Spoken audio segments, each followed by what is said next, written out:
Okay, everybody, welcome to Thursday, April 7th. It's D-Day, or Dormer Day. So, you can see Franco, my neighbor, walking over there, looking at me, wondering what the hell I'm doing. And he's probably wondering in Italian because, you know, he's Italian. Could be wondering in Spanish, too, because he speaks as much more Spanish than Italian these days. Anyway, so Chris and I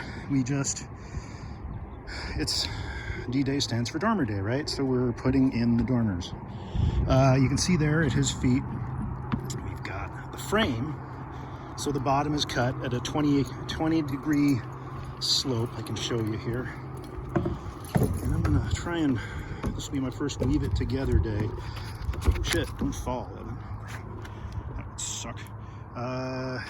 I don't know if you can see it on the video, but you can see there that that's all those cuts at the bottom are at a 20 degree angle. So I was cutting those earlier.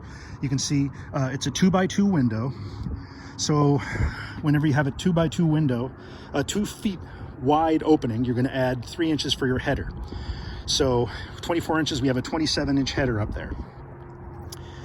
So that opening is exactly 2x2. We got the cheapy 2x2 windows at Home Depot. And okay, so that I guess is enough for the first phase. We were doing a lot of measuring. We came up here and we did various chalk lines. So you can see the red marks there. Now on either side of this, we have a doubler. So when you look at the plywood there, down at the tip of my, let's see. Yeah, you can see the two you can see the nails that have been hit by the rain and they've started to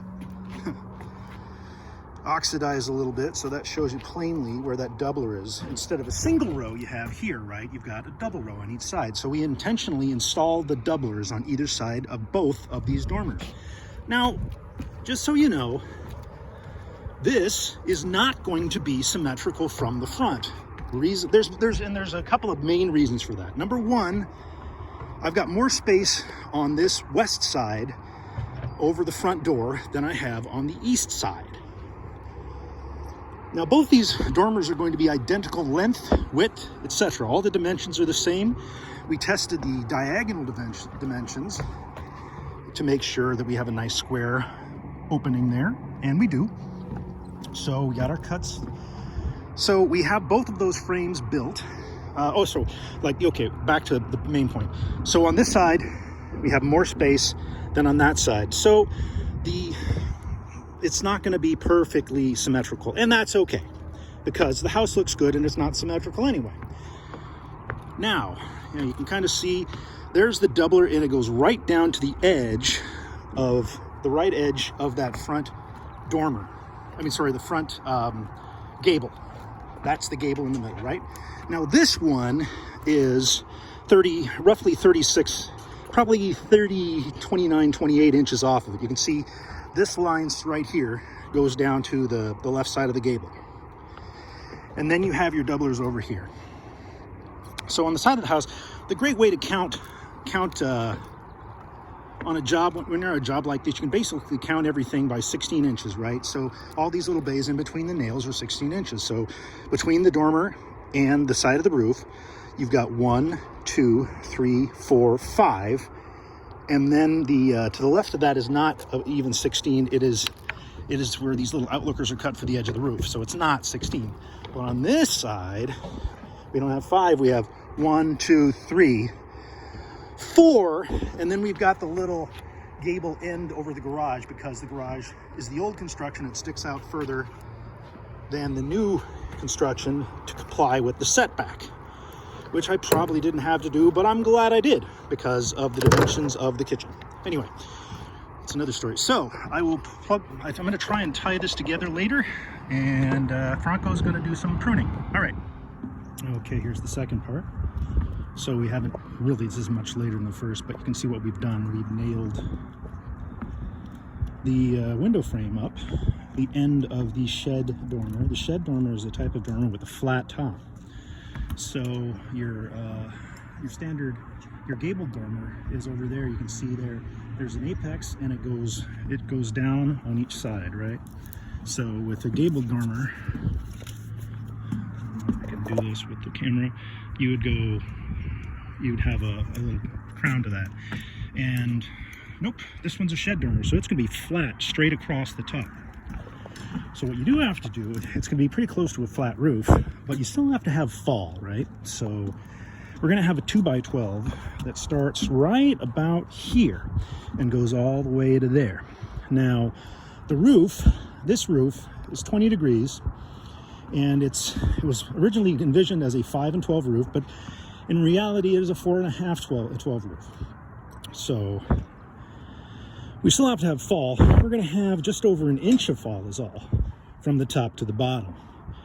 So what we're going to do is we're going to get a little bit funky on the hey Brenda, we're going to get a little bit funky on the papering and the roofing, just so we make sure that it is nice and leak proof. Okay, so that's that part of the video. So we've got the next part of the video, and this is when I got to be a little careful because I'm just walking on these 2x6 ceiling joists, and I'm over the middle bathroom. This is the coat closet, and then you've got the guest bedroom up in the front here. And this is the dormer we put out, right? So as we told you, we've nailed up the frame for the window in the shed dormer. And I gotta walk nice and careful here. I gave myself a little plywood, 3/4 plywood working area. Actually, might be enough. So it's a little harder to film this, but so what we've done is we cut the rafters, and we've got this open area here for the dormer. And at the end of the cut, we nailed on the rafter. We cut the rafter. We took the rafters and then we cut them into these 4 foot wide things. Remember, 16 times 3. This is 3 bays of 16 on center. So these are nailed in here. And the next thing I'm going to do is I'm going to put in some hanger hardware. So the hanger hardware, this is a single. You can see this is 2 inch / 1 inch and 3/4 wide. So it's going to go, I have no idea if I'm even filming this right. Up here, I'm going to nail this here. So that's going to hold that up right there. And then I'm going to do the same thing with a double hanger, one twice as wide as this, one 3.5 inches. That's going to go under these doublers that we put up at either end. So again, I've got to walk carefully. At least you get used to this. So you can see here we've got, oh God, I'm sorry. The orientation of this video is going to suck. We just put up this doubler here. Chris did. I did some lawn work, and it's hot today. It's like 90 something. So, I took a few minutes off and sat down and did nothing and drank some water. But anyway, so here's you can see the old. I guess I'll walk into my attic a little further here. Get under these things. You can see the little recess cans are nailed in the ceiling above me. I gotta get nails.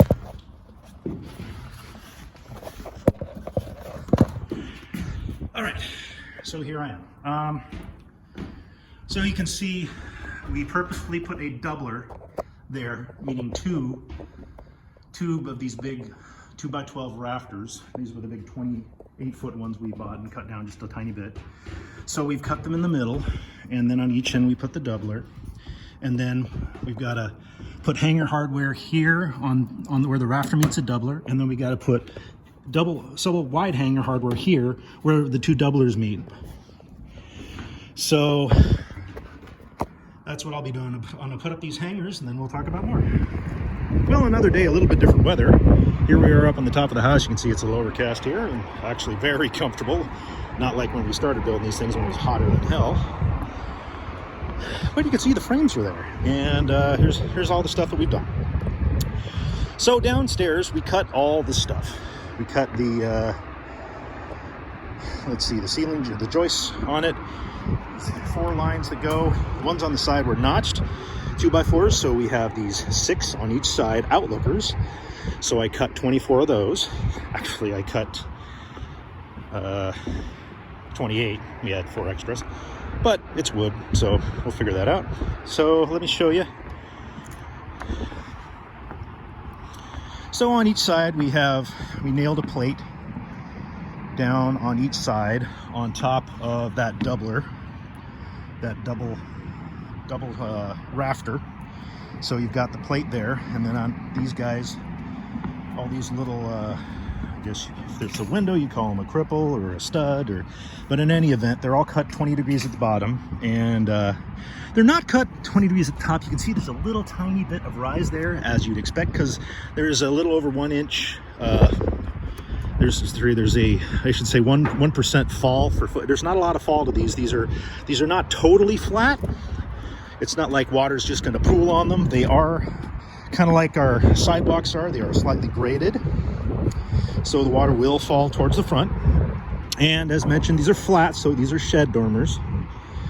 So we've got the windows sitting there ready to go in. We've got the 2x2 opening. I'll come on down here. So just like all the other little blocks, we have blocks in the front there with that angle hardware that has to go in every freaking block. Thank you, code. And then in the front, we nailed up the sheet of plywood, and I cut these out with a Sawzall. And I did a pretty good job on the one on this side. I should show you this one. So let's see. Yeah. So yeah, cutting these guys out with the Sawzall is a little bit of a skill I had to acquire. You start at a very shallow angle to kind of scratch it and get it through. Otherwise, if you poke it straight in, the thing just like, it's a reciprocating saw, so it just like bounces your saw right back. But you eventually get the hang of it, and then so I've got a nice 2x2 opening here. So we'll put in the window. Well, actually, we'll put in the flashing and then nail up the window. So that's, well, I take that back. We'll put in the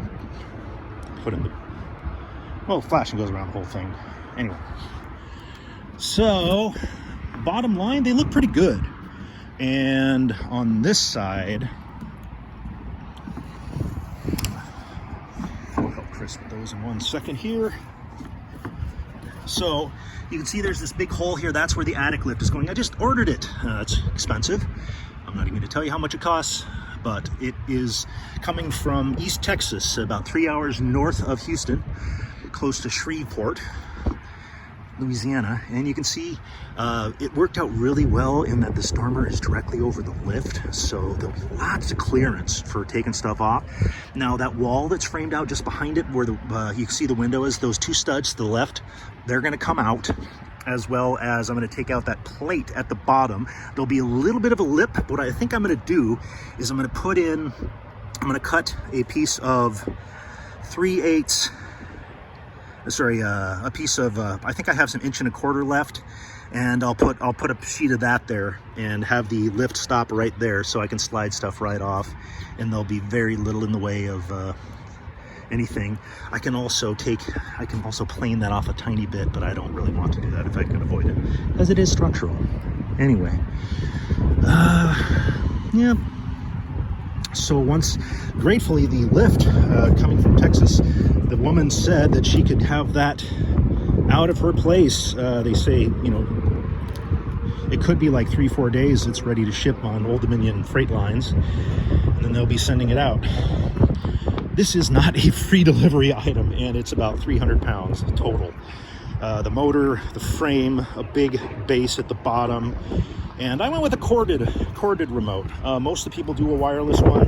I'm going to do the corded one, and you can't have 2 remotes. It's not like there's one at the bottom and one at the top, so I'm just going to run a cord from the top down to the garage. It's a 20-foot line. Anyway, so there you can see the dormers are coming along nice. I should probably show you a view from the front, but next thing we got to do, we're going to put on the plywood. Actually, looks like we're going to do the fascia first. See this board over here that he's got stacked up in front of the garage, these 4 boards sticking up, that's fascia. It's spruce, and the reason it's spruce is because unlike regular framing lumber that will be sappy, fascia has no sap to it. So you nail that up, you paint it, it doesn't get all ugly on you. It's a softer wood, but it is very good for that very reason. So yeah, these came out great. Oddly enough, the inspector came by, but he wasn't coming by to see me today. He was going over to talk to the guy, the Sunrun dude, who was talking about Favi's panels. but you're north facing, and I still don't understand that. I really want to like grab a Sunrun salesperson and say, hey, I want to get your thing, but look what you did to my neighbor. Anyway, so yeah, that's pretty much that. I'll show you the finished product in a little bit. It's kind of turned into a multi-day project just because high winds, man. We had like, 25, 30 mile an hour freaking gusts. Points. It's just a little breezy now, but you can kind of see where we are with these things. We've got, all we're doing is we've already cut the plywood. Those are 6-foot plywood pieces for the roof. We've got 4 of those cut, so they'll go on, and then 1 more for the back. And yeah, so pretty cool.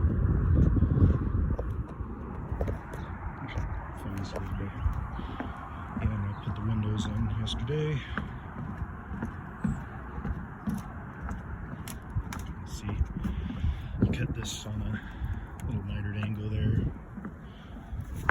Yeah, there's the flashing around the window, and you leave it open at the bottom for them to tape down to their paper. They're doing the stucco and drywall, or we are. Probably needs this stuff called Ready Plank on these sides, or sorry, Hardy Plank. I'm sure it's some old school thing. They'll be fine. It's sort of a concrete-y siding material that's freaking bulletproof. All right. Well, yeah, they look pretty good. I'm happy. Well, a little windy here. You can probably hear the breeze of my microphones here. But here's, I'm going to kind of show you the finished product and maybe give you a little tour at the same time. So, I wound up winding, the dormers were wound up a couple of days ago, but when I'm filming this, it's, what is this, Saturday the 16th? Tomorrow's Easter. The dormers have been done for a couple of days, but I just wanted to kind of give you a view of how they look from the street here, and I'll head on in. I think they look pretty nice. So, just what I wanted. Sorry for the usual phlegm. All right, so let's just you can see the way they're going to look. And like I mentioned earlier in the video, this will be my first editing it all together project with I'll use iMovie. So coming in. All right, and today we've been adding lots of little receptacles. So I bought my attic lift. It's coming a week from Monday, and it's going in there in that 42 by 42 opening. There'll be this will be power, and this will be a light switch for that. You see there's a box right up there on the top of the dormer. There's gonna be one in both the dormers. It's gonna light both of those. I'm gonna put one of those on a Wi-Fi dimmer, so I can, from certain hours at night, coordinated with Alexa and all that shit. I'll have that. Let's see, I'm just, going up to the top of the roof and just say, end of the video. Yeah, even though this is edited together, it's not gonna be a great video because, I didn't really script the damn thing. I just said whatever the hell I want, so I'm probably saying the same thing multiple times, which is always fun. So, got it, need a haircut too. Here's my shuttle. And dun dun dun dun dun. Da, da, da, da, da, da. Anyway, so there's my dormers. And just a quick comment, you see there on this edge, the fascia, that's the fascia going around the edge, as I mentioned, the spruce. That's up 1 inch, and that's on purpose. That's for the roofing, basically, and the roofing felt and shingles that'll go under that. So on the top of these, yeah, damn, solid shit, man. On top of these, we're gonna put You know, I showed you that flashing around the windows. We're going to use the flashing on top here. It's sort of, these are flat. There's only like, you know, a little over a degree of fall from the back here to the front. So we're going to use sort of a badass, we're going to use the window flashing on top of that as sort of an extra moisture barrier. You can nail right through it and it'll stay watertight. So we've got an extra couple rolls of that stuff. We'll be laying that out at some point in the not too distant future. But yeah, that's my, gosh, clear day again. And yeah, out the view, it's pretty cool. It's pretty cool. The this dormer right here is directly over the attic lift. So where there was going to be a little minor issue with head clearance, there is no longer, which is pretty cool. And like I said, I'm going to have 3 lights up in the attic under this. There'll be 3 right down the middle. Just, you know, I may change out the fixtures at some point, but right now they're just those old school screw-on a light bulb. Not a pull chain, but ones like it, you know, that you had in closets in days of old, basically. It's just a place to put a, you know, it's light. It's supposed to be utilitarian up there. So I'll put a couple of lights that dim in these. So I'll have 2, I'll have the light in the top of that one that I showed you earlier, that one, they'll be on one switch, and it'll be a 3-way. And on one of the 3-ways, that'll be an interesting thing how that works. I'll put that on one of those Fight Electric dimmer switches. That's what I enabled, so I can just, you know, like during summer from like, you know, 7:30 to 11 o'clock, I can put that at like 30% and have just like a little bit of light there. Well, that's about it. That's about it. All right, there we go.